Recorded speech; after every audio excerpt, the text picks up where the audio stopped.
যাই হোক, ডায়াবেটিস হচ্ছে দুই প্রকার। Diabetes mellitus, diabetes insipidus. হ্যাঁ, যেটা ইনসুলিনের অভাবে হয়, ইনসুলিন কমে গেলে যেটা হয় এটা হচ্ছে ডায়াবেটিস মেলাইটাস। আর যেটা এডিএইচ এর পরিমাণ কমে যায়, ওইটা হচ্ছে কি ডায়াবেটিস ইনসাইপিটাস। এখন আপনাদের একটা খুব সুন্দর একটা জিনিস দেখাবো।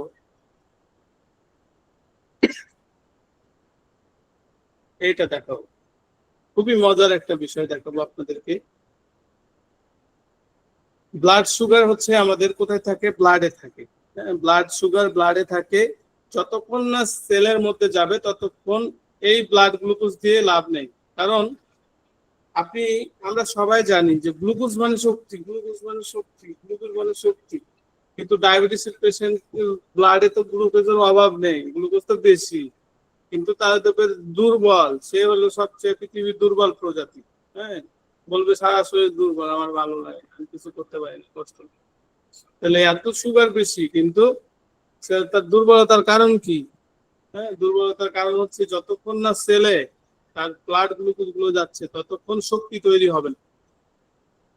হ্যাঁ, ব্লাড থেকে যখন সুগার সেলের মধ্যে যাবে, সেল এটা থেকে শক্তি তৈরি করবে। তো ডায়াবেটিসের রোগী ব্লাডের মধ্যে থাকে সব সুগার, সেলের মধ্যে যাইতে পারে না কেন? তার চাবি নেই, দরজা খোলার চাবি নেই। সেলের মধ্যে তালা দেওয়া থাকে, হ্যাঁ। এই চাবি হচ্ছে ইনসুলিন। চাবি দিয়ে যতক্ষণ না দরজা খোলা হয় ততক্ষণ কি সুগার ভিতরে যেতে পারে না। তাহলে ইনসুলিন হচ্ছে চাবি হিসেবে কাজ করে, দরজাটা খুলে দেয়, সুগার গুলো সেলের মধ্যে ঢুকে পড়ে। ঠিক আছে? তো এই জন্য আমাদের যখন ইনসুলিন কমে যায় তখন আমরা ইনসুলিন দিয়ে থাকি টাইপ 1-এ। কারণ টাইপ 1-এ ইনসুলিন জিরো প্রোডাকশন। টাইপ 1-এ হচ্ছে কি ইনসুলিনের প্রোডাকশন জিরো থাকে, এই জন্য ইনসুলিন দিতে হয়। আর টাইপ 2-তে কিছু ইনসুলিন প্রোডাকশন হয়, আবার কিছু হয় না। এই জন্য সেটাতে আমরা ডায়েট, এক্সারসাইজ করে হেল্প করি, যাতে করে তার ইনসুলিন প্রোডাকশনটা বাড়ে যে কোনো ভাবে, এবং দরজা খুললে তারপরে সুগার গুলো সেলের মধ্যে যায় এবং শক্তি প্রোডাকশন। ঠিক আছে? এটা হচ্ছে main concept of insulin and blood sugar. আর যখনই যে কোনো সময় গ্লুকোজ বা ব্লাড সুগার যখন সেলের মধ্যে যাবে, সেলের মধ্যে গেলে এই দুইটা জিনিসকে নিয়ে যায়। একটা হচ্ছে পটাশিয়াম, হ্যাঁ, স্বপ্ন সারথি, পটাশিয়াম এবং পানি। পটাশিয়াম এবং পানি, পটাশিয়ামকে নিয়ে যাবে ভিতরে। দোস্ত চল যায়, একসাথে যায়, তাহলে এরা তিন বন্ধু। ঠিক আছে? তিন বন্ধু যখন সেলের মধ্যে যায় তখন পানিও নেওয়া যায়, কিছু অংশ পানি নেওয়া যায়, কিছু পটাশিয়াম নেওয়া যায়। ঠিক আছে? এটা হচ্ছে এদের ধর্ম। তাহলে ইনসুলিন, অনেক সময় আমরা হাইপার ক্যালেমিয়াতে ইনসুলিনের সাথে কি দিই? ডিএ 5% ডিএ দিই প্লাস ইনসুলিন দিই। ইনসুলিন দিলে কি হয়?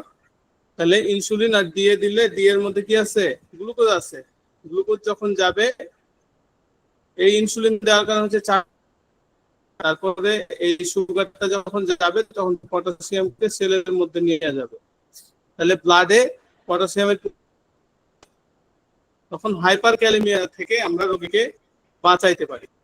এই জন্য ইমিডিয়েটলি আমরা এই ম্যানেজমেন্টটা করি।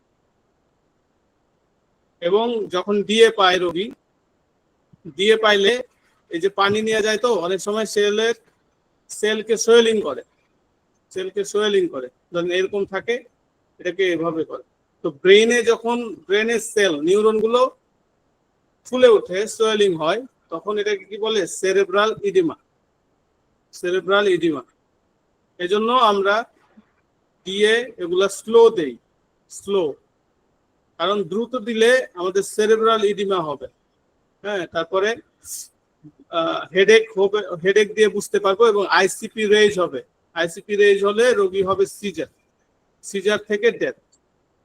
হ্যাঁ, এজন্য যে সকল রোগীর আইসিপি রেজ থাকে বা নিউরো পেশেন্ট, ওইগুলোর ক্ষেত্রে কিন্তু আমরা ডিএ অ্যাভয়েড করি।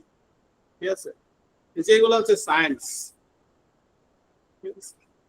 এগুলো জানতে হবে, এগুলো কিন্তু কোথাও লেখা নেই, এইভাবে লেখা নেই আমি যেভাবে বললাম। জিপিটা কি ভাইয়া আছে? হ্যাঁ,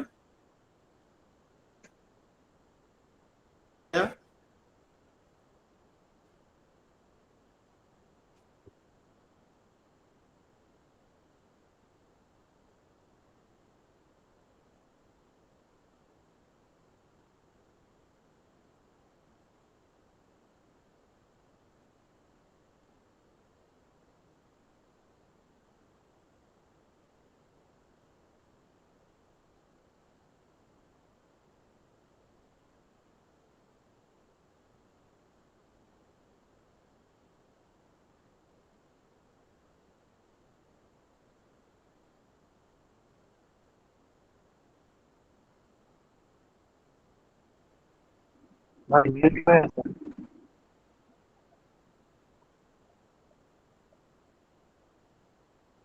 মিউট হয়ে গেছে। আচ্ছা, কতটুকু শুনছেন? এইখান থেকে না, এর আগ পর্যন্ত শুনছেন না? হ্যালো, না ভাই, এগুলা তো শুনি নাই। আগের ওই যে যেটা দেখালেন তারপর তো আর কিছু শুনতে পাইনি। হ্যাঁ এখান থেকে ওই বলছি। আচ্ছা, পিকচারের আর মধ্যে কিছু ছিল, বলি নাই, আর পিকচারের মধ্যে কিছু, ছিল।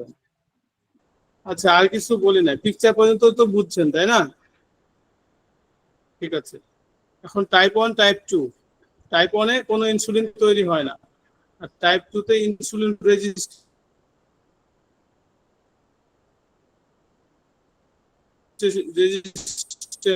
হয়, তাই না?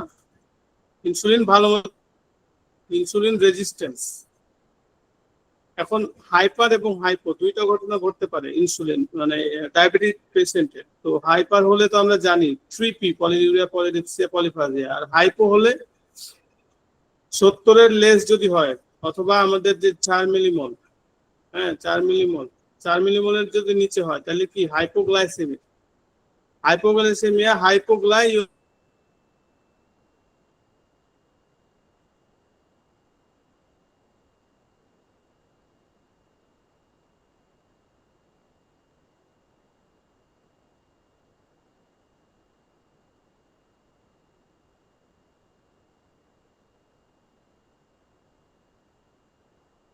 হয় তাহলে মানুষ বাঁচবে কি? বাঁচবে না তো, তাহলে এটা আগে। আর যখন হাইপোগ্লাই হবে তখন শকের ফিচার থাকবে, শক। তাহলে হাইপোগ্লাইসেমিক শক, তাই না? শক, শকে কি হয়? কুল, পেল, হ্যাঁ, স্কিন, শকের মতো। কুল স্কিন, পেল স্কিন হবে, কুল, পেল বা প্যালোর, এবং সোয়েটিং হবে, সোয়েটিং। আর শকে আরেকটা ফিচার হচ্ছে কি? কুল ক্ল্যামি, ক্ল্যামি স্কিন, ক্ল্যামি। এই ক্ল্যামি মানেই কি? ওয়েট বা সোয়েটিং এর মতো, ঠিক আছে? তাহলে ক্ল্যামি হবে, নট হট অর পাসিং। এটা পরীক্ষায় যদি 60টা কোশ্চেনে দেয়, 60টা কোশ্চেনে যখন দিবে আপনাকে, তখন হট দিবে, ফ্লাসিং দিবে, কিন্তু হট হবে না, ফ্লাসিং হবে না। শকের পেশেন্ট রোগী কি হট থাকে না কুল থাকে? কুল থাকে। তাহলে হট হবে না, ফ্লাসিংও হবে না। ফ্লাসিং মানে গরম গরম লাগবে, গরম গরম লাগবে না। কুল, পেল স্কিন এবং ক্ল্যামি, ওয়েট। এই জিনিসটা মাথায় রাখবেন, শকের ফিচার থাকবে, শক, শকের মতো ফিচার। তাহলে শকে কি থাকে? ট্যাকিকার্ডিয়া থাকে, হার্ট রেট বেশি থাকে, ঠিক আছে? হার্ট রেট বেশি থাকে। ট্রেমলিং, ট্রেমলিং মানে কাঁপাকাঁপি করবে, নার্ভাস হবে,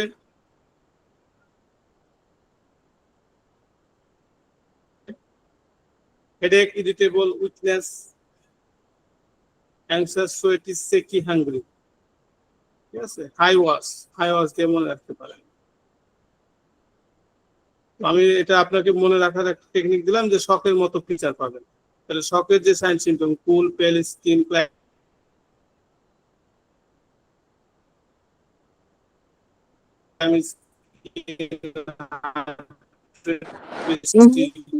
নেটওয়ার্কের প্রবলেম পাশাপাশি হচ্ছে নাকি? আপনার ভাই হচ্ছে মেবি অনেক আটকে যাচ্ছে।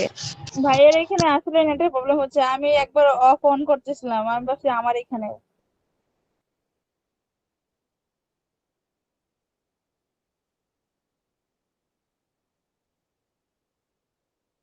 এখন চলেই গেছে স্ক্রিন।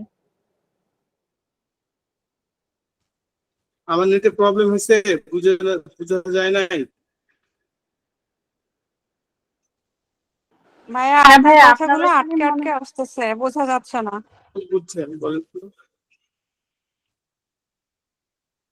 লো সুগার পর্যন্ত যেগুলোর সিমটম বা শকের সিমটম এই পর্যন্ত বোঝা গেছে, কিন্তু মানে খুব আটকে আটকে কথা আসে। আচ্ছা, আমি রিপিট করে দিই। হাইপোগ্লাইসেমিয়াতে শকের মতো ফিচার থাকবে, ঠিক আছে? আর হাইওয়াস দিয়ে মনে রাখতে পারেন, ট্রেমলিং মানে কাঁপাকাঁপি করবে, নার্ভাস অ্যাংশাস, নট হট থাকবে না, কি থাকবে? কুল। আর মানে আপনার আরবিএস কম থাকবে, 4 অথবা 70 কম থাকবে। আর এটা আপনারা তো জানার কথা, তাই না, যে 180 যদি হয় গ্লুকোজ, 18 দিয়ে যদি ভাগ করি তাহলে হবে 10 মিলিমোল। 10 মিলিমোল। হ্যাঁ, 18 দিয়ে ভাগ করলে আমরা এই স্কেল থেকে এই স্কেলে যাইতে পারি। 18 দিয়ে ভাগ করতে হবে, ঠিক আছে? হ্যাঁ, এটা এবার কিসের হাই জন্য সুগার, বললেন যে 180 18 দিয়ে ভাগ করলেন যে? দুইটা একক না আমাদের, যদি এই এককে দেয় আপনাকে, বড় এককে, আমরা মাপি হচ্ছে মিলিমোলে, যে 4 বা 8। আরবিএস কত পায়? কারো 4 পায়, 8 পায়, 10 পায়, 10টা মিলিমোল, মিলিমোলে পাই আমরা। আর যেটা যে বিদেশে মাপা হয়, এটা মিলিগ্রামে। হ্যাঁ, যে সুগারের ওজন কত, ওজন হিসেবে মাপা হয়। তো এটা যদি 180 mg হয়, তাহলে এটাকে আমরা যখন মিলিমোলে আনবো, মানে আমাদের বাংলাদেশি স্কেলে যদি আনতে চাই, তাহলে এটাকে 18 দিয়ে ভাগ করতে হয়। তাহলে যদি 180 mg আসে, তাহলে 18 দিয়ে ভাগ করলে 10 মিলিমোল, মানে বাংলাদেশি স্কেল হচ্ছে 10 মিলিমোল। এগুলো এগুলো দেয়া থাকবে, এগুলো মুখস্থ করার কিছু নেই। হ্যাঁ, আপনার আচ্ছা ভাইয়া, পাশাপাশি দুটোই দেওয়া থাকবে। এবার কজের মধ্যে কেন হাই সুগার হয় আমরা বলছি, যে ইনফেকশনের কারণে হতে পারে, স্ট্রেসের কারণে, ইনসুলিন যদি না নেয়, স্টেরয়েড হচ্ছে সবচেয়ে ইম্পর্টেন্ট, পরীক্ষায় আসবে। লো কেন হতে পারে? Exercise, alcohol, insulin peak time, most deadly hypoglycaemia. দুইটা ম্যানেজমেন্ট হচ্ছে দুইটা। যদি রোগী যদি স্লিপ থাকে, তাহলে সলিউশন দিব। স্লিপ, রোগী কথা বলতে পারে না, আপনি তারে ডাকতেছেন নাম ধরে, সে সজাগ নেই, তাহলে তার মুখে যদি খাওয়ায়, তাহলে হয়ে যাবে কি? অ্যাসপাইরেশন নিউমোনিয়া, অ্যাসপাইরেশন হয়ে যাবে, লাংসে চলে যাবে খাবার। তাহলে তাকে কি দিব? 25% ডেক্সট্রোজ বা 50% ডেক্সট্রোজ দিব আমরা।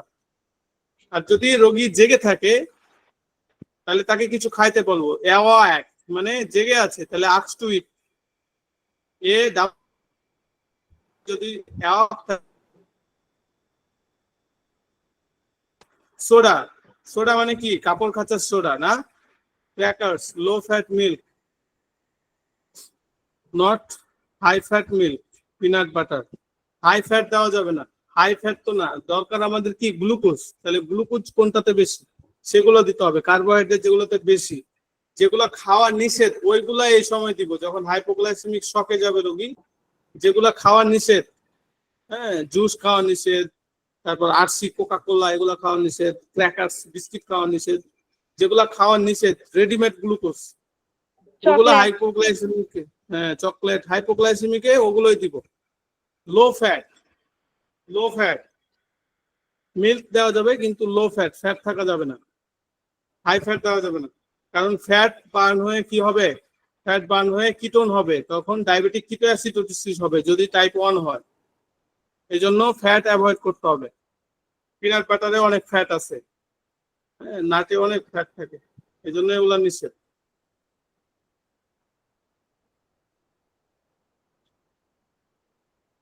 এগুলো প্র্যাকটিস করবেন, হ্যাঁ প্রশ্নগুলো প্র্যাকটিস করবেন। এখন মেটাবলিক সিনড্রোম নামে একটা সিনড্রোম, এটা হচ্ছে মডার্ন যুগের সমস্যা।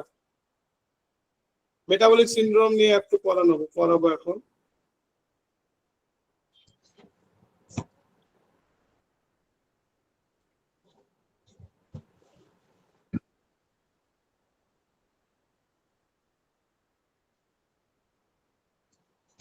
মেটাবলিক সিনড্রোম এটা পরীক্ষার জন্য সুপার ইম্পর্টেন্ট, হ্যাঁ এটা খুবই ইম্পর্টেন্ট কনসেপ্ট, এটা ভুল করা যাবে না। মেটাবলিক সিনড্রোম 3 or more, এখানে 5টা জিনিস আছে, 1 2 3 হ্যাঁ এটা আমাদের বইতে 4 আছে না 5। ভাই? এই 5টা হ্যাঁ আমাদের বই বইয়ে আছে, তো বইয়ে আছে, 23 নাম্বারটা একটু বলা যাবে বইয়ে ভাইয়া? ওখানে এই তো ডায়াবেটিসের এখানেই তো আছে। এখানে তো দাঁড়াইলাম না, রিস্ক ফ্যাক্টর হচ্ছে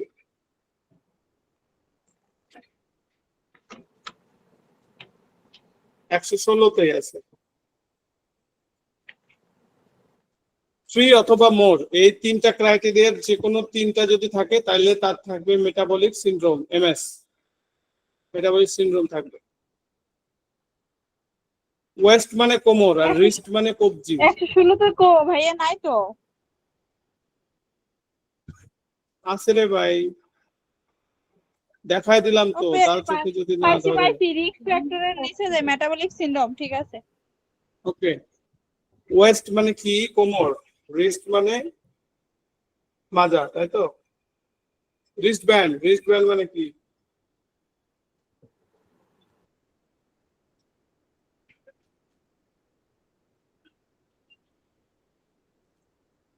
ওয়েস্ট মানে হাতের কোমর, বেল্ট, রিস্ট মানে হাতের বেল্ট। হ্যাঁ কবজি, হ্যাঁ।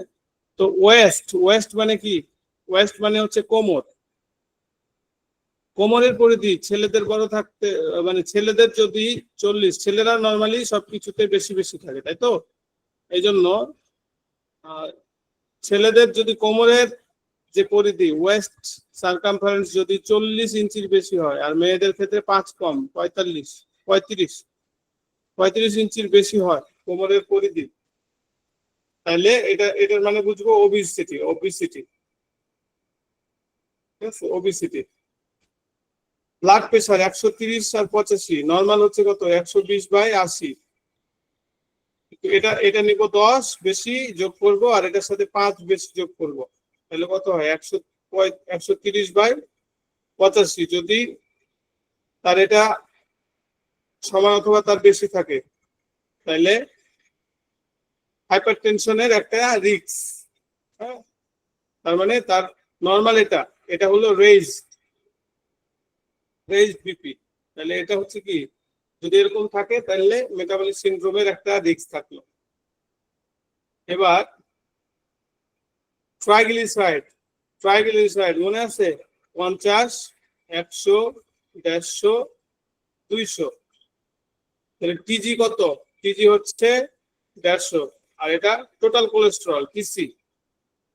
আর এটা হচ্ছে লো ডেনসিটি নাকি হাই ডেনসিটি, আর এটা লো ডেনসিটি। যদি টিজি বেশি থাকে, 150 বেশি থাকে, তাহলে তার হচ্ছে কি? হাইপারলিপিডিমিয়া। তাহলে তার চর্বিতে মানে রগে চর্বি বাসা বাঁধতে পারে, এই রিস্কটা তার কি হলো? ইনক্রিজ হয়ে গেল। ভাই এটা কি কোলেস্টেরল লেভেল বলে? হ্যাঁ, কোলেস্টেরল তো টিসি টোটাল কোলেস্টেরল, এগুলো সবই তো কোলেস্টেরল। ট্রাইগ্লিসারাইড এগুলো লিপিড, সবগুলো লিপিড। এটা হলো লিপিড মানে চর্বি। আর হাই ডেনসিটি লিপোপ্রোটিন যদি 40-এর নিচে নেমে যায়, 40 বা 50 আমাদের নর্মাল না, এটা মনে রাখার জন্য 50 বলছি, কিন্তু নর্মাল কত? 40।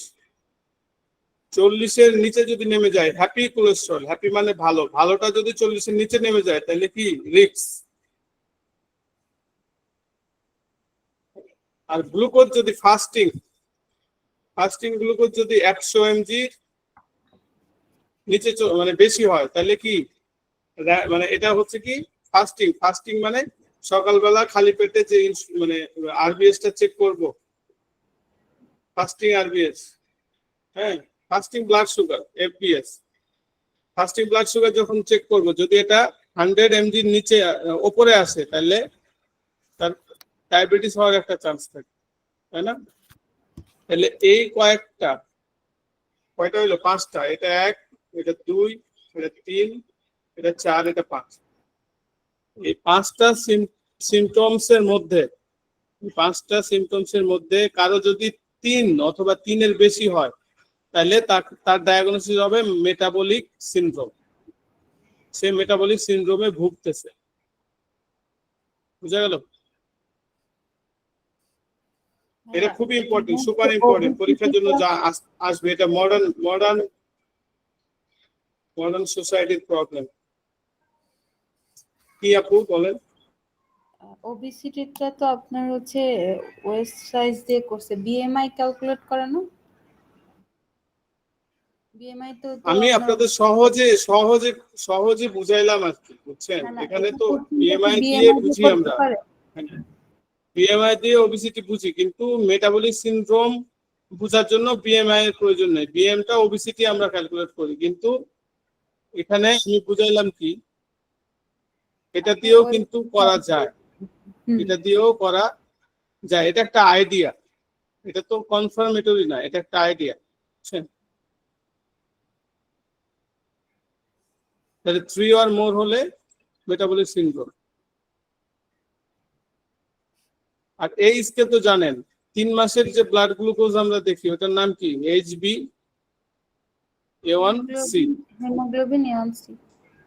হ্যাঁ হিমোগ্লোবিন A1c যে করি আমরা, তাহলে এটা যদি আমরা করি তাহলে যদি 6.5 এর উপরে আসে তাহলে আমরা বুঝবো তার কি আছে, ডায়াবেটিস আছে। একটা টেস্ট দিয়েই বোঝা যায়, আর কোনো টেস্ট করার দরকারই নেই। ফাস্টিং, গ্লুকোজ টলারেন্স, এগুলো কিছুই করার দরকার নেই, এই টেস্ট করলে বোঝা যায় গত 3 মাসের দর। 3 মাস কেন?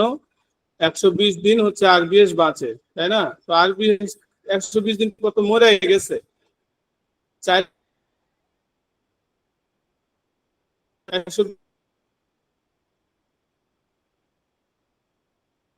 3 মাস পর, 3 শুনি মাসের না একটা গড় ভাইয়া, পায়, মানে শুনি 3 না, মাস। শুনতে পাই নাই। শুনেন না কেন? শুনেন না বলেন? আমার আপনার সমস্যা না আপনাদের সমস্যা? আমার সমস্যা। হ্যাঁ, ভাইয়া আপনার সমস্যা, এখানে সবাই সমস্যা হচ্ছে তো, আপনার নেটটা আমি একটু তো চেক সরি, তাহলে কি করবো বলেন? এই এক জায়গায় বসে আছি, খুব ভালো স্পিড দেখাচ্ছে, তারপর মনে হয় মাঝে মাঝে প্রবলেম হয় তো নেটের। আচ্ছা, I am sorry for that. আমি আরেকবার বলতেছি যে নর্মালি আমাদের আরবিএস 120 দিন বাঁচে, ঠিক আছে? 120 দিন বাঁচে মানে 120 দিন পরে আসছে নাই, এই জন্য আমরা এটাকে 3 মাস গড় ধরি। হ্যাঁ, হিমোগ্লোবিন তো আরবিএস এ থাকে, এটা তো জানা আছে আপনাদের, না? হ্যাঁ, একটু জানা ওভাবে ক্লিয়ার না, আপনি একটু ক্লিয়ার করে বলেন। আরবিএস বাঁচে হচ্ছে 120 দিন, বলেই দিলাম। তারপর এখন আরবিএস আমাদের 120 দিন বাঁচে, আরবিএস এর মধ্যে হিমোগ্লোবিন থাকে। এই হিমোগ্লোবিনের মধ্যে গত 3 মাসের ব্লাড গ্লুকোজ কেমন ছিল, বেশি ছিল, হাই নাকি কম, হ্যাঁ এটা দেখে আমরা বুঝতে পারি যে তার ডায়াবেটিস কন্ট্রোলে ছিল বা কন্ট্রোলে ছিল না, অথবা তার ডায়াবেটিস আছে কিনা। যদি কোনো পেশেন্টের হিমোগ্লোবিন HbA1c করার পরে দেখা যায় তার আসছে 6.5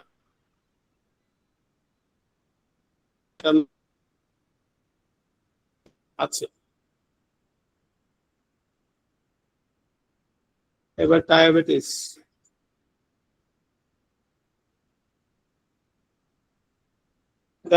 ট্রিটমেন্ট কি? ট্রিটমেন্ট তো হচ্ছে যেটা টাইপ 1 সেটা ইনসুলিন ফর ইনসুলিন, আর যেটা 2 তে কি আমাদের প্রথমে আমরা তোকে ডায়েট কন্ট্রোল করতে বলবো, ডায়েট কন্ট্রোল করবো, তারপর এক্সারসাইজ ট্রিপল ডি।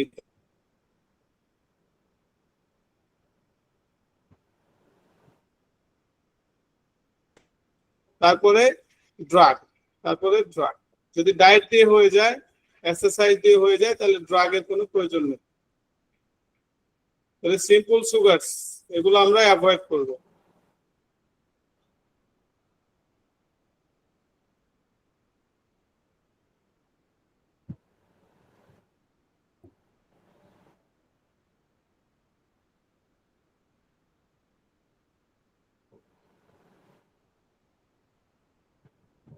লো কার্বস খাবে, মানে যেটা কার্বোহাইড্রেট সমৃদ্ধ খাবার ওইগুলো কম নিয়ন্ত্রিত মাত্রায় খাবে। মানে আমরা বলি না যে 4টা রুটি না খেয়ে 2টা রুটি খাবে, এরকম বলবো। ভাত 1 প্লেট না খেয়ে 1 কাপ খাবে। এখন আমরা কি বলি কার্বোহাইড্রেটের পরিমাণ কম, কিন্তু অ্যাভয়েড করা যাবে। ডায়াবেটিক ফুডের ক্ষেত্রে আমরা কি ফুড কেয়ার, পাটা খুবই খুবই ইম্পর্টেন্ট, কারণ তার পেরিফেরাল নিউরোপ্যাথি হয়, নিউরোপ্যাথি হওয়ার কারণে সে পেইন ফিল করতে পারে না। হ্যাঁ, তার পেইন সেন্সেশন কমে যায়। এই জন্য কোথাও যদি একটা কাঁটা লাগে অথবা খোঁচা লাগে, সে বুঝে না যে তার পায়ে কিছু একটা লাগছে। ওই ঘা থেকে আলসার হয়ে পাটা কেটে ফেলে দিতে হয়, অ্যাম্পুটেশন পর্যন্ত করতে হতে পারে। এই জন্য ফুড কেয়ারটা খুবই ইম্পর্টেন্ট, এটা অবশ্যই করবেন, এটা পরীক্ষার জন্য ইম্পর্টেন্ট। আর ডায়াবেটিকের পেশেন্টে আমরা কি বলছি যে ডায়াবেটিস পেশেন্টের গ্লুকোজ থাকে হাই, সুগার থাকে হাই, সুগার হাই। ব্লাডে যখন হাই সুগার থাকে, হ্যাঁ, তখন ব্লাডটা হয়ে যায় সিরাপের মতো হয়ে যায়, ঘন হয়ে যায়। ঘন হয়ে যাওয়ার কারণে এখান থেকে যে নিউট্রিশন গুলো, তারপর অক্সিজেন, নিউট্রিশন, আদার্স যে ব্যাপার স্যাপার, এগুলো সেলে যাইতে পারে না, টিস্যুতে যাইতে পারে না। এই জন্য আমরা এটাকে বলি পোর টিস্যু পারফিউশন, মানে টিস্যুতে যাইতে পারে না। তো টিস্যুতে যাইতে পারে না, এই জন্য যদি কোনো জায়গায় আঘাত লাগে তখন এই জায়গাটা দ্রুত সারে না, হিলিং হয় না, লেট হিলিংটা অনেক দেরিতে হয়। তাহলে লেট হিলিং যদি কোনো পেশেন্টের হয়, ধরেন আমরা জানি না একটা পেশেন্টের ডায়াবেটিস আছে কি নেই, তার একটা ঘা হয়েছে বলে আমার এই ঘাটা শুকায় না, তাইলে আমরা ধরে নিব 2টা কন্ডিশন। একটা হচ্ছে ডায়াবেটিস মেলাইটাস হইতে পারে, আর একটা হইতে পারে তার ক্যান্সার। এই 2টা কারণে শুধু পেশেন্টের লেট হিলিং হয়। তাহলে ডায়াবেটিক পেশেন্টের কেয়ার আমরা কিভাবে নিব, এগুলো আমরা একটু দেখে নেই। সবসময় তার ক্লিন ড্রাই রাখবো, হ্যাঁ। তারপর কোনো স্যান্ডেল পরতে পারবে না, স্যান্ডেল বলে, অথবা ফ্লিপ ফ্লপস, এটার নাম ফ্লিপ ফ্লপসও বলতে পারে, স্যান্ডেলও বলতে পারে। হাই হিল, লাইলন, এগুলা। ওটিসি কর্ন রিমুভাল, কর্ন মানে হচ্ছে পায়ের মধ্যে হাঁটতে হাঁটতে কোনো একটা জায়গা শক্ত হয়ে গেছে, তো শক্ত হয়ে জায়গাটা ওটা কাটা যাবে না, রিমুভ করা যাবে না। তারপর ওভারহিট অ্যাভয়েড করতে হবে, টো ইনজুরি, এটা পরীক্ষায় আছে।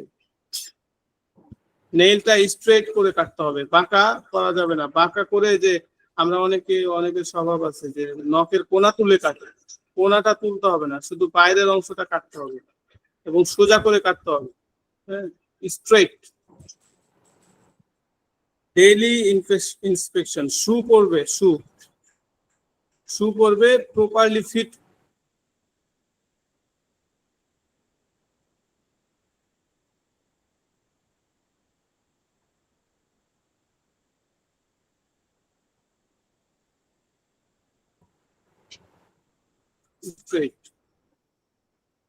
যদি কোনো হিলিং না শুকায় ডাক্তারকে জানাইতে হবে। নো ক্যালাস রিমুভাল, ক্যালাস মানে কোনো ধরেন একটা কোনো জায়গায় যখন আমরা আঁচড় খাওয়ার পরে এখানে কিন্তু একটা শক্ত কালো আবরণ হয়ে যায়, তো এই আবরণটা যদি আবার রিমুভ করে ফেলি তাহলে আবার ব্লিডিং হয়, তাহলে এটা শুকায় না, আবার কিন্তু এখানে কি শুকাইতে হয়। এই যে কোন এক জায়গায় কেটে যাওয়া বা আঁচড় পাওয়ার পরে যে আমাদের জায়গাগুলো শক্ত হয়ে যায়, হিলিং হয়, ওই যে কালোটা তুলে ফেলে দিলে দেখেন যে আবার ওখানে রক্ত আইলো, আবার মানে শুকায় না, এরকম হয়েছে না আপনাদের? ওইটাকে বলে ক্যালাস। ক্যালাসটা রিমুভ করা যাবে না। হেভি পাউডার ইউজ করা যাবে না। হেভি পাউডার হলে ওখানে প্রবলেম হবে, ঘেমে যাবে, ওখানে আপনার ফাঙ্গাল ইনফেকশন হবে। রাবিং করা যাবে না, ভাইগোরাস, হট বাথ অ্যাভয়েড করতে হবে।